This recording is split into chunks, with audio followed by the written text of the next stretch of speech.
Hi, I am Abraham Loredo, PhD student at Applied Physics Department, and I'm going to explain you my poster contribution that it's about the experimental demonstration of broad spectral tuning of polarization modulation instability, or just PMI, in ethanol-filled photonic crystal fibers. This work is focused on the generation of widely spaced PMI in ethanol-filled PCF pumped at 1064 nanometers. Furthermore, I will describe the tunability performance of PMI bands by controlling the ethanol temperature. Here we have some remarkable results. 26.7 terahertz frequency tunability range is achieved in the experiments, and also is demonstrated that small perturbations of birefringence and dispersion can enhance positively the PMI wavelength shift. First of all, what is PMI? Well, it's a nonlinear phenomenon where linearly polarized light propagates in a nonlinear medium, in this case, optical fibers. As results, two new photons of different frequency are generated. These photons are usually called as stocks and anti-stocks photons. The PMI photons has orthogonal polarization respect to the polarization of the pumping light. In this work, we take advantage of the strong dependency in dispersion and birefringence fluctuations that PMI bands exhibit in order to reach frequency tunability. The tunability of PMI bands is accomplished by tuning the fiber chromatic dispersion. In that way, by controlling the temperature of the infiltrated ethanol, we can control the fiber refractive index profile and therefore the chromatic dispersion. Ethanol has been chosen due to its large thermo-optic coefficient and the dispersion simulation. This one shows the behavior of one ethanol-filled PCF, where the zero dispersion wavelength shift to shorter wavelengths when increasing temperature. The same shift occurs in the spectral region, where the PMI shift is larger, as we can see in the phase matching curves around this area. This curve depicts the spectral position of the PMI bands. Additionally, at the pump wavelength, the simulation shows how the PMI bands moves away from the pump when increasing the fiber temperature.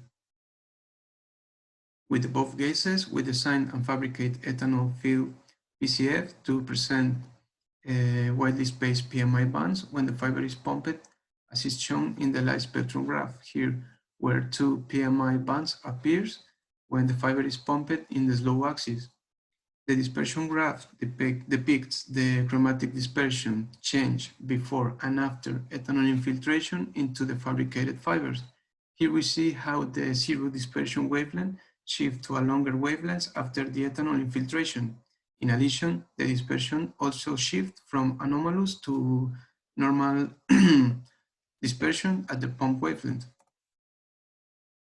In the experimental part, the experimental setup comprises of one pump laser that emit linearly polarized pump pulses.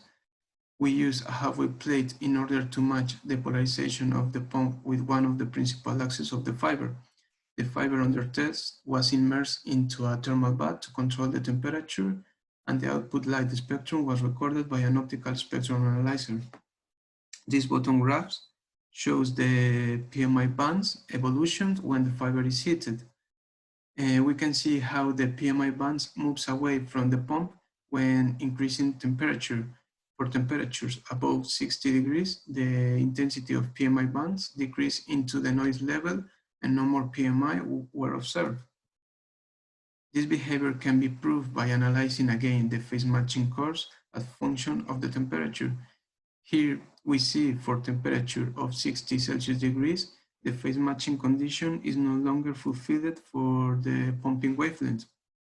This effect occurs when the pump wavelength is in the vicinity of the zero dispersion.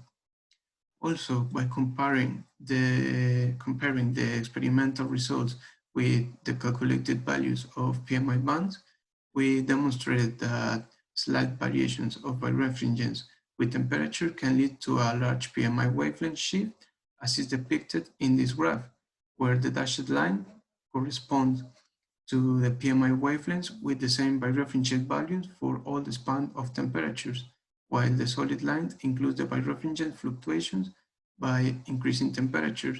Those are the experimental values that fit really well with the theoretical calculations. In this work, we demonstrate broad spectral tuning of PMI bands in ethanol-filled PCF through thermal heating. Additionally, it is shown that slight changes on fiber properties induced by temperature can lead to a large PMI wavelength shift. And this result presented in this communication can be of interest for the development of dual wavelength light sources with tunable frequency spacing. Thanks for your attention.